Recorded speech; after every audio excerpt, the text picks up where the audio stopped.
सोने में निवेश का सोच रहे हैं तो ये गाइड बिल्कुल सही जगह है। आइए सोने की कीमत के पीछे छिपे वो राज जानते हैं जो शायद सबको पता न हो। तो सबसे पहले आखिर सोने में ऐसा क्या है, इसकी चमक सदियों से कम क्यों नहीं हुई?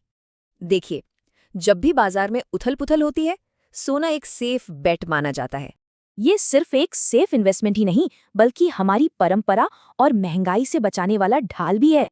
पर सवाल ये है कि सोने का भाव आखिर तय कौन करता है? चलिए, इस गुत्थी को सुलझाते हैं।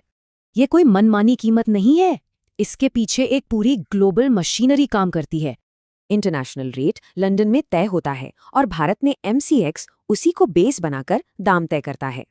और ये आंकड़े खुद कहानी कहते हैं। देखिए कैसे सोने के दाम लगातार बढ़ते ही जा रहे हैं। अब जमाना बदल गया है। सिर्फ गहने ही नहीं, सोना खरीदने के और भी कई तरीके हैं। एक तरफ है ट्रेडिशनल सोना और दूसरी तरफ है डिजिटल गोल्ड, जिसमें झंझट कम और सुविधा ज्यादा है।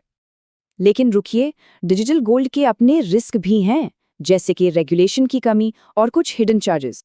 याद है, एक और बढ़िया ऑप्शन था सॉवरेन गोल्ड बॉन्ड। इस पर तो ब्याज भी मिलता था। पर यहाँ एक जरूरी बात है, अब नए SGBs में इन्वेस्ट नहीं किया जा सकता। ये स्कीम बंद हो चुकी है। तो फिर फिजिकल गोल्ड खरीदते वक्त किन बातों का ध्यान रखें? चलिए देखते हैं एक स्मार्ट बायर की चेकलिस्ट।